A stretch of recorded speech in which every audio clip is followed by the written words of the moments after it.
안녕하세요. 카이로스 북클럽입니다. 오늘은 빌 게이츠가 뽑은 인생의 책, 그리고 천재적인 내용이 담겼다고 엠마 왓슨이 극찬한 책이자 애플 사옥을 지을 때 스티브 잡스에게 가장 많은 영감을 주었다는 명상책이기도 한 당신의 삶에 명상이 필요할 때 라는 책의 내용을 소개해 드리겠습니다. 저자 앤디 버디컴은 2012년 테드 강연에서 명상의 효과에 대해 정확히 설명하고 있는데요.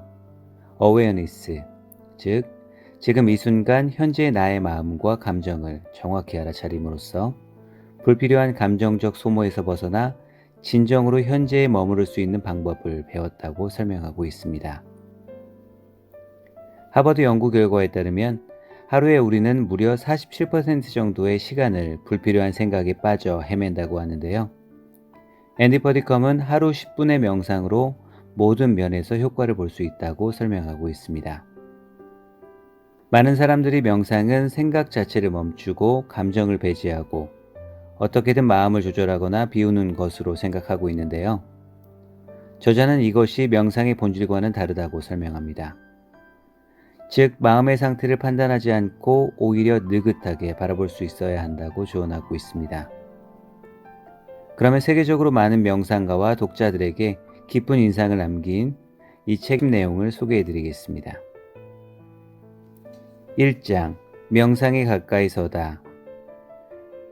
처음에 속세를 떠나 절에 들어갈 때 나는 명상의 본질이 생각을 멈추는 것이라고 믿었다. 명상을 하면 고요하고 텅 빈 마음에 도달할 수 있다고 들은 바 있었고 바로 그것을 음미하고 싶은 것이 나의 갈망이었다. 나는 명상이 불쾌한 어떤 것이든 들어설 수 없는 빈 공간으로 상상했다. 생각과 감정이 아예 없는 공간으로 상상한 것이다. 어떻게 그렇게 생각도 감정도 없이 사는 게 가능하다고 생각했을까? 확실한 이유는 잘 모르겠지만 어쨌든 그것이 당시 내가 명상에 접근한 방식이었다. 나는 매일 스승을 찾아가 나의 명상이 어떻게 진행되고 있는지 설명하고 온갖 생각이 마음을 휘젓는데 아무리 노력해도 생각을 멈출 수가 없다고 말했다. 명상에 대한 스승의 설명은 내가 상상했던 것과 완전히 달랐다. 스승은 먼저 내게 아주 혼잡한 도로 옆에 눈을 가린 채 앉아있는 것을 상상해 보라고 했다.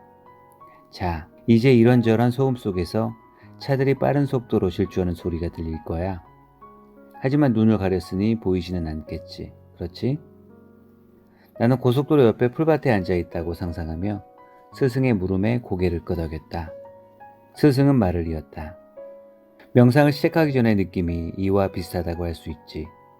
머릿속의 그 모든 소음, 그 모든 생각 때문에 가만히 앉아있을 때에도 밤에 잠자리에 들어서조차도 그런 소음이 계속되는 느낌일 거야. 그렇지? 어떻게 그 말에 반박할 수 있으랴. 실제 내 마음은 언제나 일정량의 소음이나 불안이 채우고 있었다. 떠오르는 각각의 생각을 의식적으로 인식하지 않을 때도 마찬가지였다. 이제 눈가리개를 벗었다고 상상해보거라. 맨 먼저 도로가 그리고 질주하는 차도 보일 것이다. 색깔도 모양도 크기도 모두 다른 차들이지. 때로는 자동차 소리에 더 관심이 갈 수도 있고 때로는 자동차의 외양에 마음이 끌릴 수도 있다. 하지만 눈가리개를 처음 벗었을 때나 그런 법이지. 그러면서 스승은 웃었다. 명상을 배우는 사람들이 때로는 이 단계에서 아주 재미있는 말들을 해. 명상을 하면서 드는 생각과 느낌을 놓고 명상을 탓하기 시작한다는 얘기야. 사람들은 내게 와서 이렇게 말하지. 대체 무슨 일인지 모르겠어요. 이 모든 생각이 다 어디서 생겨나는 건가요? 평소에는 결코 이렇게 많은 생각이 들지 않거든요. 명상 때문에 오히려 내내 이런저런 생각이 드는 게 틀림없어요. 이렇게 명상 때문에 자신의 상황이 악화된 것처럼 말한단 말이야. 따라서 먼저 분명히 해둘 것이 있다. 명상으로 인해 생각이 생겨나는 것은 아니라는 사실 말이다. 명상은 단지 너의 마음에 크고 밝은 빛을 비추고 그럼으로써 네가 네 자신의 마음을 보다 명확하게 볼 수 있게 해줄 뿐이지. 그 밝은 빛이 바로 알아차림이다. 그 빛이 켜진 후에 보이는 것을 네가 좋아하지 않을지도 모른다. 하지만 그것은 너의 마음이 일상적으로 어떻게 움직이는지를 명료하고 정확하게 반영하는 것이지. 나는 그대로 앉아 스승의 말을 곰곰이 생각해 보았다. 한 가지에 관해서는 그의 말이 전적으로 옳았다. 나 역시 명상을 시작한 이후로 줄곧 나의 마음 상태에 대해 명상을 탓했다. 나의 마음이 정말로 언제나 그렇게 소란스럽다는 것을 믿을 수 없었다. 아니, 믿고 싶지 않았다. 스승은 내가 무슨 생각을 하고 있는지 감지한 듯 이런 말로 주의를 환기시켰다. 처음에는 그렇게 마음이 보이는 법이다. 스승은 온화한 목소리로 말을 이었다. 너의 마음만 그런 것이 아니다. 모든 사람의 마음이 그러하다. 그래서 마음을 훈련시키는 일이 무엇보다 중요한 것이다. 혼란스러운 상태에서 마음을 보면 그것을 어떻게 다뤄야 좋을지 알기가 어렵다. 겁에 질리는 사람도 있지. 어떤 이는 억지로 생각을 멈추려 하고 또 어떤 이는 그 생각을 무시하고 대신 다른 생각을 떠올리려고 하지. 그렇게 떠올린 생각이 나름대로 흥미로우면 대개는 거기에 매달리게 된다. 하지만 현실을 회피하려는 방법에 지나지 않지. 혼잡한 도로를 다시 떠올려 보거라. 그런 방법은 차들이 질주하는 도로에 달려들어가서는 교통을 통제하려고 시도하는 것과 다르지 않지.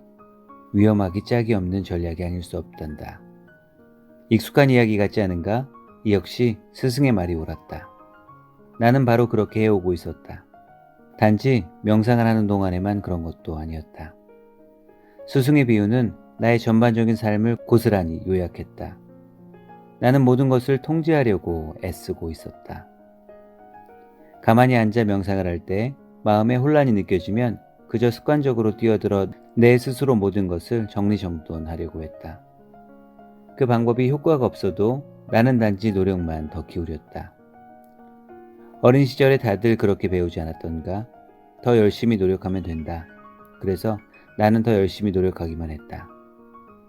하지만 아무리 노력하고 공을 들여도 마음은 고요해지지 않았다. 스승은 한 가지 방법을 일러주었다. 이렇게 한번 해보거라. 혼잡한 도로로 뛰어들어 모든 것을 통제하려고 애쓰지 말고 네가 앉아있는 곳에 잠시 그대로 있어 보는 건 어떻겠니? 도로 옆에 그대로 앉아 질주하는 차를 그저 지켜보기만 한다면 어떻게 될까? 러시아워라서 차들이 끝없이 이어질지도 모르고 한밤중이라서 오가는 차가 없을지도 모른다. 도로가 혼잡한지 한산한지 중요하지 않지. 요점은 제자리에 그대로 앉아 오가는 차를 지켜보는 일에 익숙해져야 한다는 것이다. 오가는 생각을 그저 지켜보는 일은 아주 쉬울 것 같았다. 그런 방법으로 명상에 접근하기 시작하면 너의 관점이 변하는 것을 알아차릴 것이다. 생각과 감정에서 한 걸음 물러서면 그 사이의 공간이 커지는 느낌이 들 거다. 마치 네가 단순히 관찰자가 되어 질주하는 차. 그러니까 오가는 생각들을 지켜보는 느낌이 드는 거지. 때로는 무슨 생각이 든 건지 잊어버리기도 할 거다. 다 알고 있다는 듯이 스승은 빙글에 미소를 띄었다. 하지만 그러다 문득 자신이 무슨 짓을 하고 있는지 깨달을 것이다. 그 순간 너는 도로 옆에 원래 자리로 돌아올 수 있는 기회를 갖게 되는 거지. 어떤 경우에는 네가 싫어하는 자동차가 달려오는 모습이 보일 때도 있을 거야. 그러니까 불쾌한 생각이 드는 경우가 그렇지. 그러면 넌 당연히 즉시 도로로 뛰어들어 그 차가 오는 걸 막으려 하겠지. 그렇게 불쾌한 생각이나 감정에 저항하려고 한참을 애쓴 후에야 자신이 다시 도로에 들어와 있음을 깨닫게 될 거야. 하지만 그렇게 깨닫는 순간, 바로 그 순간에 너는 다시 도로 옆의 자리로 돌아올 수 있는 기회를 갖게 되는 거지. 스승은 진지한 목소리로 말을 이었다. 시간이 가면 모든 게 점차 쉬워질 거다. 도로로 뛰어들고 싶은 욕구가 점차 줄어들 것이고 제자리에 앉아 오가는 생각을 그저 지켜만 보는 일이 갈수록 쉬워질 거다. 그것이 바로 명상의 과정인 것이다. 생각은 저절로 생겨나는 것이다. 명상을 할 때나 길을 걸을 때 혹은 책상에 앉아 책을 읽을 때 그냥 불쑥 솟아나는 생각은 어떠한가? 그런 생각은 저절로 떠오르는 것이다. 우리가 그토록 애써서 억누르려 하거나 벗어나려 하거나 완전히 막으려고 하는 그런 생각들은 그렇게 제멋대로 불쑥불쑥 찾아오는 법이지. 스승은 나를 가리키며 웃었다. 생각을 통제하는 일이 실제로 가능하다면 우리는 어떤 상황에서도 결코 스트레스를 받지 않을 테지. 불쾌한 생각은 모두 차단하고 오직 행복한 생각만 떠올리며 편안하게 살면 되니까 말이야. 이 설명을 들으니 모든 게 분명해지는 것 같았다.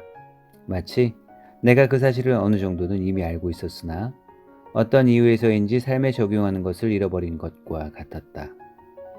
스승은 말을 이었다. 스스로 자문해야 하는 것은 자신의 생각 가운데 얼마나 많은 것이 쓸모있고 생산적인지, 또 얼마나 많은 것이 쓸모없고 비생산적인지 하는 부분이다. 그 대답을 아는 사람은 오직 자기뿐이다. 가르침을 찾아 이렇게 멀리 온 것을 보니 너 역시 생각들이 때로 문제를 일으키고 그중 일부는 그다지 도움이 안 되는 거겠지. 반박할 여지가 전혀 없는 물음이었다. 나의 생각은 대다수가 쓸모없고 비생산적인 범주에 속했다. 스승은 말을 이었다. 영감이 스치는 그런 순간은 냉철하고 합리적인 사고에서 생겨나는 것일까? 아니면 고요하고 텅 빈 마음에서 생겨나는 것일까? 마음이 언제나 분주하다면 그런 생각이 생겨날 공간 자체가 없게 된다. 따라서 마음을 훈련시켜야 창의적인 생각이 떠오를 수 있는 공간이 더 많아지는 거지. 요점은 마음의 노예가 되지 말라는 것이다. 명상은 마음을 통제하려고 애쓰지 않고 한 걸음 물러나 수동적으로 주의 집중하는 법을 익히면서 그와 동시에 마음을 자연스러운 알아차림 상태에 두는 과정이다. 스승은 명상이 하나의 기술이자 능력, 즉 한 걸음 물러서는 법과 비생산적이며 종종 스트레스까지 유발하는 끝없는 생각의 굴레에 빠져들지 않는 법을 아는 것이라고 설명했다. 나는 그렇게 생각이란 저절로 찾아온다는 사실을 배웠고 아무리 애써도 막을 수 없다는 사실을 깨달았다. 스승이 단언한 그대로 나의 마음은 때때로 아주 분주해졌지만 다른 경우에는 매우 고요하고 또 고요해졌다. 도로를 달리는 자동차의 수가 현저히 줄어들어 개개의 차들을 훨씬 더 명확하게 관찰할 수 있게 된 것 같았다. 텅 빈 공간 또는 무념무상의 순간이라는 말을 들을 때마다 나는 무언가를 해야 그것이 생겨나는 것으로 추정했다. 하지만 알고 보니 그런 생각은 하지 않음에서 생겨난다.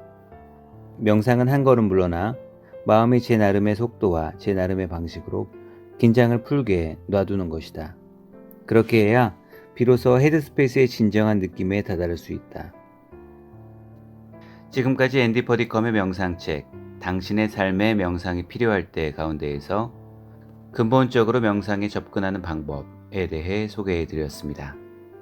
지금 책 내용을 듣고 있는 독자분들도 앤디 퍼디컴의 조언처럼 하루 10분 명상에 빠져보는 건 어떨까요? 물론 올바른 명상법으로 말이죠.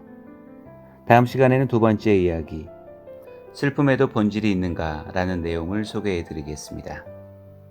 많이 기대해주세요.